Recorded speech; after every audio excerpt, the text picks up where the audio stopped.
Hi, my name is Nick Burnham and I'm down in Plymouth today for Motorboat and Yachting, looking at the brand new Princess 62 that's behind me here. Now this boat is about to have its global launch in Cannes, and it's also appearing at pretty much the same time at the Southampton Boat Show. And we're in the rather privileged position of being able to join this boat on its delivery trip from Plymouth to Southampton. So this is a great opportunity to really get under the skin of this boat.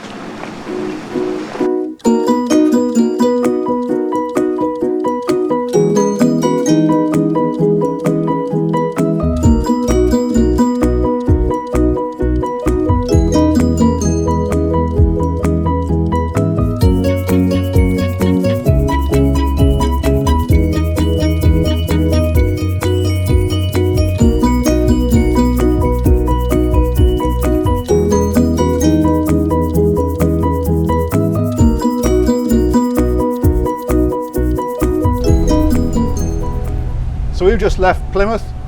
We're heading for Swanwick, which is a journey of about 6 to 8 hours depending on conditions. We're taking it fairly steady at the moment. We've got about a force 4 to 5 forecast, but it's westerly, so it's behind us, which always helps.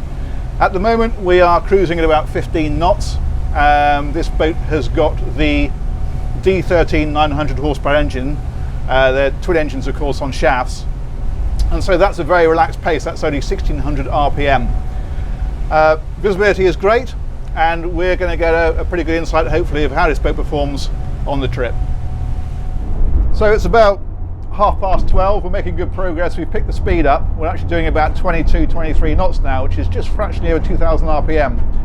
And we're just heading round Prawl Point, which is we go round here and then past Start Point. After that we start heading out into open water out across Lyme Bay. There's a Seakeeper stabilizer on this boat. That's rather than the fin stabilizers, that's one of the gyro stabilizers that spins very fast, and that really has steadied the motion quite a bit. It's a very comfortable ride. The sun's even made an appearance and we've even got the air conditioning on, so far going very well. So we're well into Lyme Bay now. We're about halfway across and we're well offshore. The time is just gone 2:15 and we're making excellent progress. In fact, we've maintained about 24 knots all of the way, even going past Start Point where we have to find a little bit of a race. We just went straight through there, not only without needing to slow down, but in fact without even noticing it. It's a very impressive performance, and it's what we expect from a Princess yacht of this sort of size. The other thing we expect from Princess is a gentle evolution rather than revolution, and I think that's fair of this boat, which has replaced the Princess 60 and the Princess 64. It's a 3-cabin layout, so you've got a full beam owner's cabin beneath me here, as you'd expect, a VIP cabin forward, and then a further guest cabin with 2 single beds. All of those cabins are en suite. What has changed is the fact that on the previous boats the galley area was in the centre of the boat up here. They've moved that to the now popular galley aft layout, and that works very well. Of course, there's a lift up window section so that you can cater directly out to the cockpit, or it can cater to this area here. Another thing they've changed is they've put the walkway through ahead of the windscreen so that you've got a seating area up on the bow and a sunbathing area. It's something we've seen on other boats and it's something that works very well. But one thing I think has changed on this boat is the detailing. Princess have always had the fundamentals right. The one thing that perhaps you might be able to criticise them of a little bit in the past is being a little bit bland, and they seem to have tried to address this on this boat. And it's little details. So for example, the hardtop over the Flybridge is where previously it would have been a white GRP, it's now more of an oyster colour, and they've made quite considerable efforts to slim down the pillars that hold it up there, so it's much more discreet. And it comes down to even small details, like if you look at the cleats, they're the big substantial stainless steel cleats that you would expect, but they've all got little princess crowns engraved in the bottom of them. It's a small touch, but it's little surprise and delight features like that that work so well. It's the same on the inside. If you look at the dashboard, for example, there's a little glove box area. Well, the easiest way to address that would just be to put a flap in it, but what they've done instead is put a little wooden box built in there, which again, it doesn't achieve any particular extra function, but what it does do is look a lot smarter and add a little bit of visual detail. And the fundamentals, of course, as well. things like the massive windows that we're getting now. This boat has got windows that come right down below the seating area here, so that when you're sat here you've got a tremendous view out, whether you're blasting up the coast as we're doing now, or sat in port or at anchorage. And it really feels to me like it's those detailing extras that they've put into this boat that have really lifted the ambience, and I think that's a good move for Princess. I think that's where they needed to go.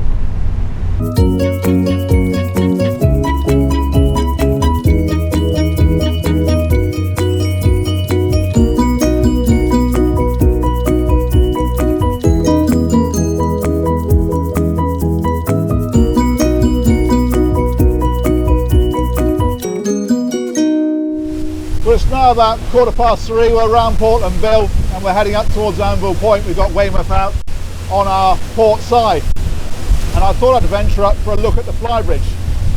It's a really good size up here. Princess have extended it well forward, and of course it goes right back aft over the cockpit. And again, they've put some quite nice detailing in. One thing I particularly like is a horseshoe of seating next to this helm position, so people can sit up here and enjoy the ride, or it makes a nice little cocktail area. And then further back, of course, you've got a big dining area opposite a wet bar. And further back, the sunpad is quite a nice detail that you can walk all the way around that.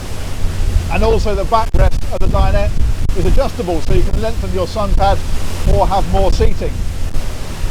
In terms of the sea conditions, well, we're down to about 20 knots, although we're still doing 24 through the water, because we're pushing a fair bit of tide, and that's picking up quite a big rolling swell. The boat's rolling a little bit more, but it's still pushing through it really well. It's a very soft ride. It's interesting that Princess offer a larger engine option. This has got the D3900, as I mentioned, but they'll do it with MAN 1200 horsepower engines, and that is the top speed from the 30 knots that this boat will do up towards 32, 33. But I have to say, this 24 knots through the water that we've been doing all the way up is a really comfortable cruising gait, and it's hard to think of opportunities where you want to be cruising much faster than that.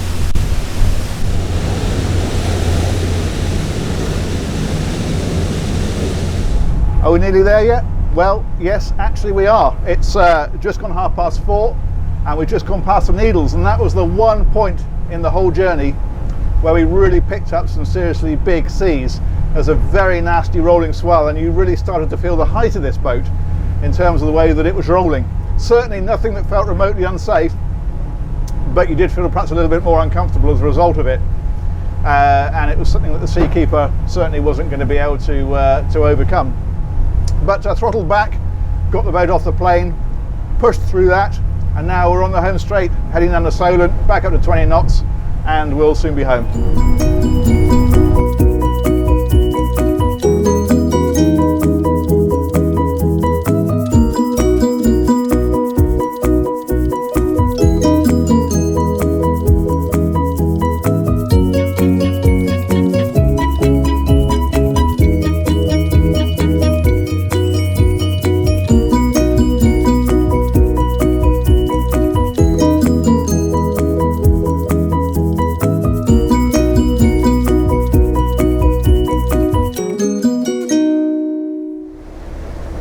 So we're into the Hamble now, and it's taken us 6 hours to get here from Plymouth, and it's really underscored what a fantastic distance shrinking machine boats like this are.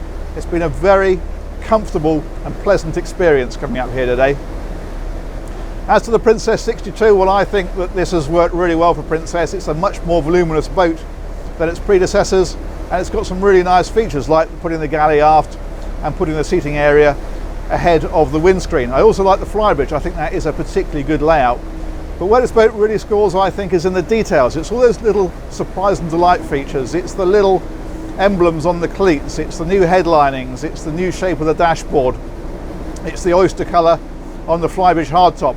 None of these things are game changers, but as a whole, they really raise the bar for Princess.